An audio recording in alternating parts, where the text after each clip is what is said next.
Farishtalarning Odam alayhissalomga sajda qilishi. Alloh taolo Odam alayhissalomni yaratib, ruhdan po'lab, ismlarni bildirgandan keyin farishtalarni Odam alayhissalomga sajda qilishni buyurgan. Bu haqda Qur'onda mundaq deydi. Parvardigoring o'z vaqtida farishtalarga aytdi: "Men haqiqatan qoralaydan yasilib shaklga kirgizilgan, cheksiz jiringlaydigan, quruqlaydan inson, ya'ni Odam alayhissalomni yaratdim. Men uni to'liq yaratgan, ya'ni uni yaratib suratga kirgizib, a'zolari to'liq va mukammal inson holatiga kirgizgan va uningga jon kirgizgan chig'imda sizlar uningga sajda qilinglar." Farishtalarning birimi ayrilib qolmay, hammasi Odam alayhissalomga sajda qildi. Faqat iblislar sajda qilishdan bosh tortdi. Alloh: "Ey iblis, sen nimishqa sajda qilmaysan?" dedi. Iblis: "Qorlaydan yasab shaklga kirgizib, cheksiz jiringlaydigan, quruqlaydan yaratilgan inson mening sajda qilishimga loyiq emas", dedi. Qur'on Karimda bu vaqa siyoq va siboq e'tibori bilan ayrim holda 7 surada kelgan bo'lib, bu vaqaning intayin muhim ahamiyatga ega ekanligini ko'rsatib beradi. Bu yerda intayin muhim bir ta'limot mavjud. Iblis Allohning amriga itoat qilmay, o'zining nafsi orzusi bo'yicha harakat qilgan. O'zining mantiqiy o'lchami va aqliy qiyosini Allohning amrining oldiga qo'ygan. Buning uchun qulmu o'zining aql mantiq va qanoatini Allohning amrining oldiga qo'ygan taqdirda iblis tushgan ahvolga tushidi. Holbuki Qur'onda bu xatolik to'g'risida shu ilohiy ogohlantirish qilingan. Ey mu'minlar, sizlar Allohning va Allohning payg'ambarining oldida hech qanday bir ishni va so'zni oldi bilan qilmanglar. Allohdan qo'rqinglar. Alloh taolo shaytonga sajdadan yiroq turishning sababini so'rab, Alloh aytdi: "Ey iblis, men o'z qo'lim bilan yaratgan insonga sajda qilishdan sana nima to'sqinlik qildi?" Bu oyatda zikr qilingan ikki qo'l Alloh taolaning qudratini bildirdi. Bu ifoda ayni zamonda Alloh taolaning insonga bergan ahamiyatini ko'rsatdi. Yana bu ifodaning ishori bir ma'nosini Muhiddin ibn Arabiy mundaq bayon qiladi. Ikki qo'l Alloh taolaning jalol va jamol tajallilaridir. İnsanның badan tuzilishi, nafsoniy xalq tarafi va jalol tajallisi, ruhiy va haq tarafi bo'lsa, jamol tajallisidir. İnsanda bu ikki ism birlikda bo'ladi. Iblisda bo'lsa, faqat jalol tajallisi bo'lganligi uchun jamol tajallisidan mahrumdir. Hadis sharif mundaq deydi: "Har xil surat va tasavvurdan yiroq bo'lgan Alloh odamni o'z suratida yaratdi." Bu hadis sharifda ifodalangan haqiqat jismoniy surat bo'lmasdan, balki botiniy va ma'naviy suratdir. Badan va nafs tarafi emas, ruh va sir tarafidir. Agar Hazrati Odamda bu ilohiy tajallilarning hammasi oshkora bo'lmagan va boshqa maxluqotlardan farqli va ustun sifatlar bo'lmagan bo'lsa edi, xalifa bo'lolmagan bo'ladi. Agar bo'lgan taqdirdami vazifasini o'rinlay olmagan bo'ladi. Olamda xalifalik mas'uliyatini loyiqida o'rindash, faqat sof nafs, adab axloq, pok ruh bosqichlaridan o'tib, mukammallashgan komil bir insonga mansub bir xususiyatdir. Agar inson hidoyat, istiqomat, iymon, iqtidor, mehr muhabbat va shafqatga o'xshash hodiy tajallilarni mukammallashtirib hayotning oldingi sharti qilingan bo'lsa, farishtalardanmi ustun darajaga ko'tariladi. Aksicha bo'lganda hiyla-mikr, inkor, hasad, kibrga o'xshash Mudlil ismi sharifining tajallilariga g'olib kelsa, hayvondanmi betar darajaga tushib qoladi. Shunga Alloh taolo mundaq deydi: "Shak shubhisizki, jin va insonlardan nurg'unlarni do'zaxga yiqilg'u bo'lish uchun yaratdik. Ular dillari bo'lgan bilanmi u orqali haqni tushunolmaydi. Ular ko'zlari bo'lgan bilanmi u orqali Allohning qudratining dalillarini ko'rolmaydi. Ular quloqlari bo'lgan bilanmi u orqali Allohning oyatlarini ibrat elib tingshayolmaydi. Ular go'yo hayvonga o'xshaydi. Hayvondanmi betar gumrohdir." Ana shular g'afildir.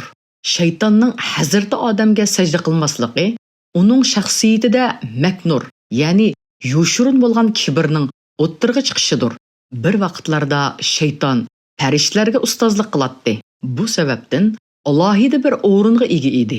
Bu haqda ilm va maqomning insonlarda shaxsiyatchilik tuyg'usini tashviq qilishga o'xshash bir taklifning borligini bildirdi. Buning bilan birlikda Allohga itoat qilish uchun yolg'iz ilmning mo kifoya qilmaydiganligini ko'rsatib berdi. Shayton parlaq, tutunsiz o'tdan yaratilgan jinsidir. Cheklik bo'lgan aqliga tayinib, o'zining yaratilgan tutunsiz parlaq o'tning Hazrati Odam yaratilgan qora loydan ustun ekanligini o'ttirib qo'ydi. Chunki u o'zining kuch, qudrat va shon sharafga ega ekanligini xayol qiladi.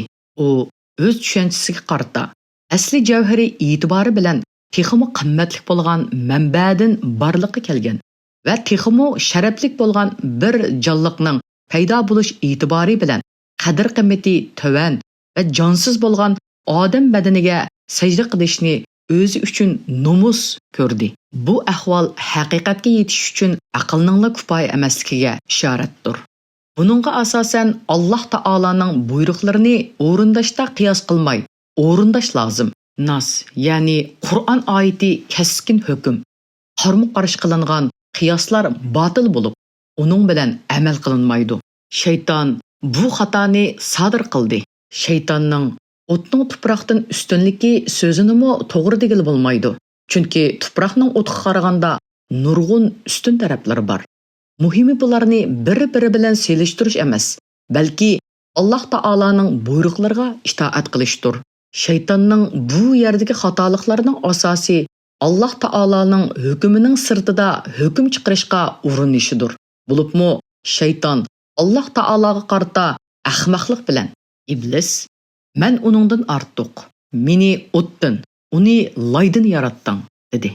Shayton Odam alayhisalomning vujudidagi qora loyni ko'rib, uningdagi ulug'likni ko'ra olmadi. Bu dunyoga oid bo'lgan qora loyni ko'rib, u dunyoga oid bo'lgan ma'naviyatiga amo qildi.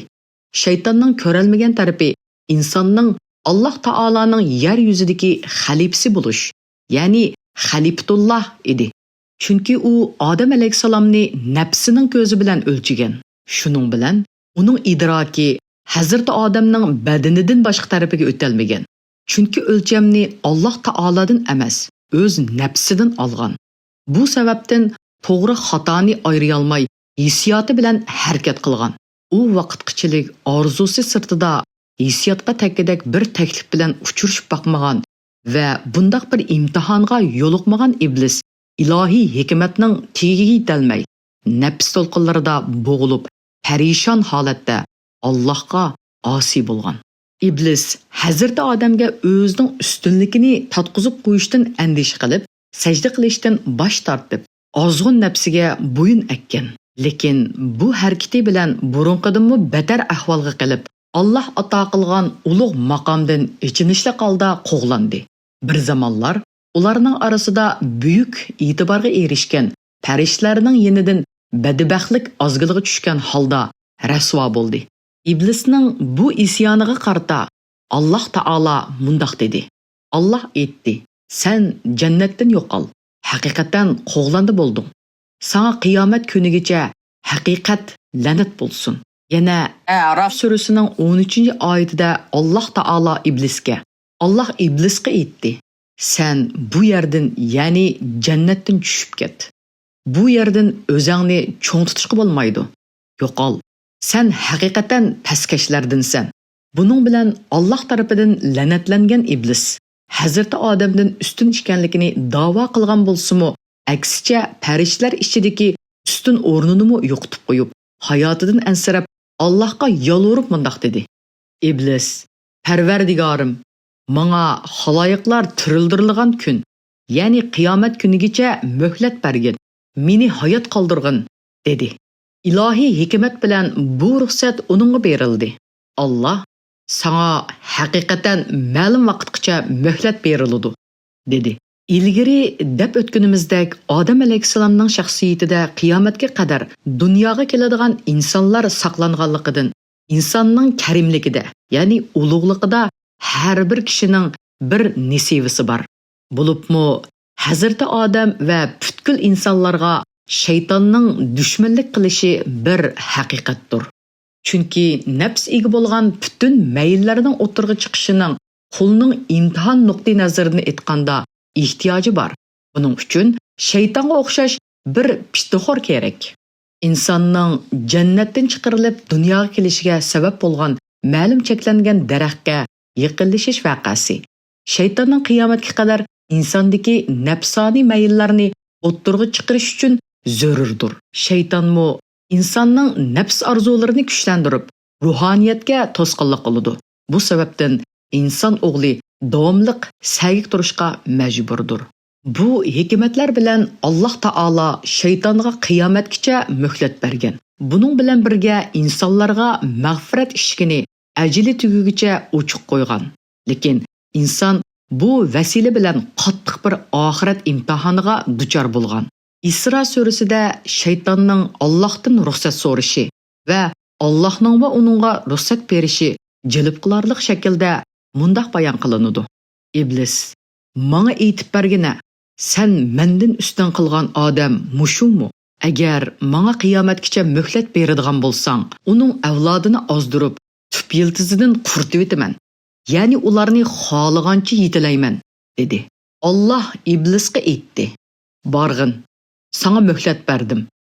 Ulardan, ya'ni odam bolalaridan kimki sana agishidi ekan, jahannam sana va ularga berilgan to'liq jazodir.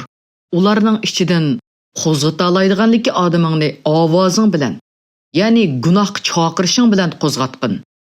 Otliq va piyoda qo'shuning bilan ularga hujum qilgin. Ularning mollariga va bollarga sherik bo'lgin. Ularga, ya'ni yolg'on va'dalarni bergin. Shaytonning ularga bergan va'dasi faqat aldamchilikdir." Ya'ni Bani Isroil 62-64. Bu oyatda shaytonning insonlarga ko'pincha vaqtlarida musallat bo'lgan va ta'sir qilgan muhim nuqtalarini bildiradi. Buningga qaraganda shayton faqat kuchi yetgan, hokimiyati ostiga ololgan kishilarla vasvasa qila oladi. Insonni tabiatiga loyiq va oson ozidigan har turli o'yin tomosha, nafsiga yiqimliq cholg'u asbob bilan aldaydi. Oyatda o'tgan savit kalimasi insonni Allohga isyon qilishga ilib boradigan har turli ovoz deb tafsir qilingan. Shayton o'zi yolg'iz amalga oshira olmagan ishlarda zamon va makonga qarata inson va jinlardan bo'lgan tarafdorlarini ishga soladi. Ko'pincha hollarda insonlarni dunyo meli va avlod bilan ozdirdi. Alloh taolaning bu ruxsati bilan shayton nafsida bir omonlik his qilgan va adabsizlik bilan isyonning sababini Alloh taolaga dungashga urinib mundaq deydi: "Iblis aytdi, sening meni ozdirganligingdan ular, ya'ni Odam alayhissalom va uning avlodiga vasvasa qilish uchun cho'qim sening to'g'ri yo'ling ustida o'ltiraman. Ondan ularga cho'qim oldidan, orqadan, o'ngdan, so'ldan hujum qilaman. Ularning ko'pchiligining ne'matga shukr qilguvchilar emasligini ko'rsan."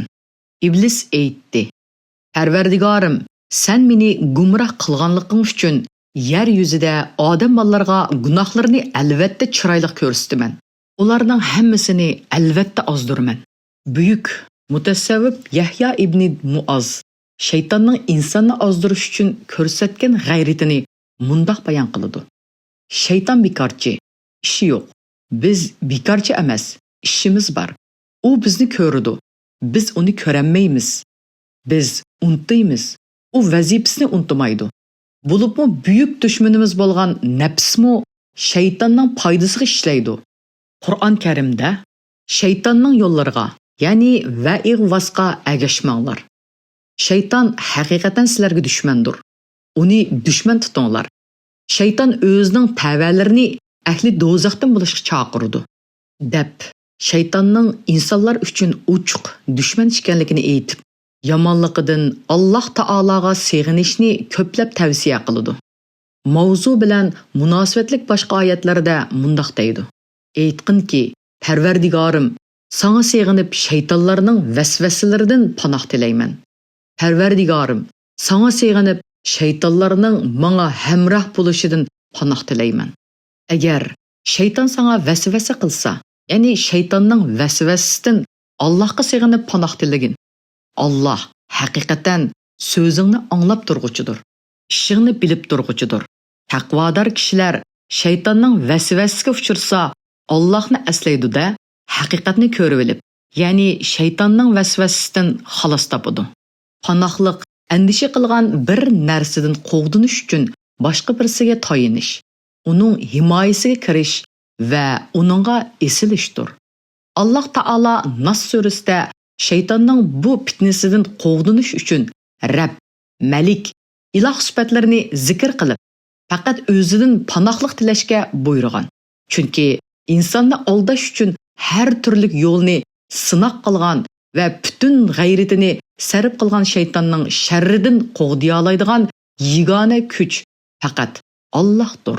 Payg'ambar alayhisalom shaytondan qo'g'dinish uchun bismillahni tavsiya qilib mundoq degan.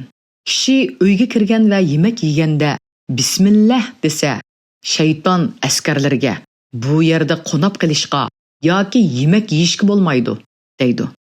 Agar u kishi uyga kirishdan burun bismillah demagan bo'lsa, shayton ularga kechini o'tkazadigan yer topdinglar, deydi. U kishi yemak yeyishdan burun bismillah demagan bo'lsa, shayton yana askarlarga ham sig'inadigan yer, ham yeydigan yemak topdinglar, deydi. Shaytonning sharridan qo'g'dinishning yana bir yo'li ixlos va samimiyatdir. Qur'onda ulardan faqat tanlangan bandalaringlarla buningdan mustasno. Ya'ni ularni ozdira olmayman. Hijr 40.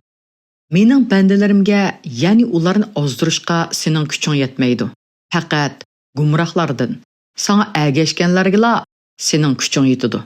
Hijr 42. Ixlos, ibodat va boshqa amallarda riyokorlikdan, ibodat va itoatni boshqalar ko'rsin deb qilishdan yiroq turib, qalb pokligiga dog' to'kizadigan narsalardan ko'ngilni yiroq tutishdir. Alloh rizosi uchun o'ylab, uningga qarata harakat qilish va Alloh rizosi uchun qulluq qilishdir. Bu sababdan ixlos shaytonning kishilarga chiroyli ko'rsatishga urinadigan yomonliklarga va insonlarni ozdirish g'ayratiga to'sqinlik qiladigan bir to'mirdan yasalgan urush kiyimi bo'lgan to'mir sovut vazifasini o'taydi. Bu ahvolga vasila bo'lish uchun qul qalbi saviyasidan, ya'ni darajasidan o'tib, ma'rifatullohdan hissa olaydigan g'ayrat ichida bo'lishi lozim. Alloh taoloni qalb va til bilan zikr qilishmo shaytonning sharridan saqlanishning ta'sir qiluvchi omillaridan biridir. Zikrni tark etish shaytonning yenimizdan ayrila olmaydiganligiga sabab bo'ladi. Bütün gunohlar faqat Alloh taoloni unutganda qilinadi. Chunki inson bismillah deb gunoh qilmaydi. Alloh deb o'g'irlik qilmaydi va bir ko'ngilni ranjitib uningga tikan sanjimaydi. Alloh taolo bu haqiqatni mundoq bayon qiladi. Kimki mehribon Allohni yod etishdan, ya'ni Qur'ondan yuz o'riydi ekan, biz uningga shaytonni musallat qilamiz. Ya'ni shayton uni vasvasa qiladi. Shayton uningga hamisha hamroh bo'ladi. Shaytondan qo'g'dinishning muhim yo'li Alloh va payg'ambariga, ya'ni islomga ko'ngildan ram bo'lish va ilohiy kalimatulloh uchun butun kuchimiz bilan g'ayrat ko'rsatishdir. Rabbimiz, ey mu'minlar, sizlar Allohga, ya'ni Allohning diniga yordam bersanglar, Alloh sizlarga, ya'ni dushmanlarga qarshi yordam beradi. Qadiminglarni urush maydonlarida barqaror qiladi. Yana bir jihatdan Alloh taolaning amrini tark etib, shaytonga ergashganlarning joyining jahannam ekanligini mundoq bayon qiladi. Sen bilan va ulardan sana ergashganlarning hammasi bilan cho'qim jahannamni toshqizaman. Alloh aytdi: Jannatdan ayiblangan va rahmetimdan mahrum qilingan holda chiq. Ularning ichidan sana ergashganlarni qo'shib, hammanglar bilan cho'qim jahannamni to'ldiraman. Araf 18. Bu ahvolda bizning ustimizga tushgan vazifa Alloh taolaning buyrug'inidek shaytonni dushman bilish va uni jahannamga tashlashimiz uchun butun hiyla-mikrlarini ishlatadiganligini unutmasligimiz lozim. Rivoyatlarda aytishicha, farishtalar Hazrati Odamga sajdadan beshini ko'targanida Azozil ismi bilan tonilgan va ko'p ibodat qilish bilan mashhur bo'lgan jinni, ya'ni shaytonni sajdadan qochgan va qo'rqinchli bir suratga aylangan holda ko'rdi. Shuning bilan Alloh taolaning amriga itoat qilganligi uchun butun farishtalar birlikda qoyitidan sajdaga qo'yilgan. Sajda qilishdan bosh tortgandan keyin shayton laqabini olgan Azozil yomonlikning vakili bo'lgan. U farishta emas edi. O'tdan yaratilgan bo'lib, jannatdagi farishtalarning orasidagi bir jin. Bu sababdan o'zining yaratilishini ustun ko'rdi va Hazrat Odamning Allohdan bir ruh to'shishi va xalifatulloh bo'lishiga o'xshash ustunligini o'ylab tegiga yetolmadi. Alloh taolaning amridan g'ofil bo'lib, nafsoniy bir hisobga duchor bo'ldi.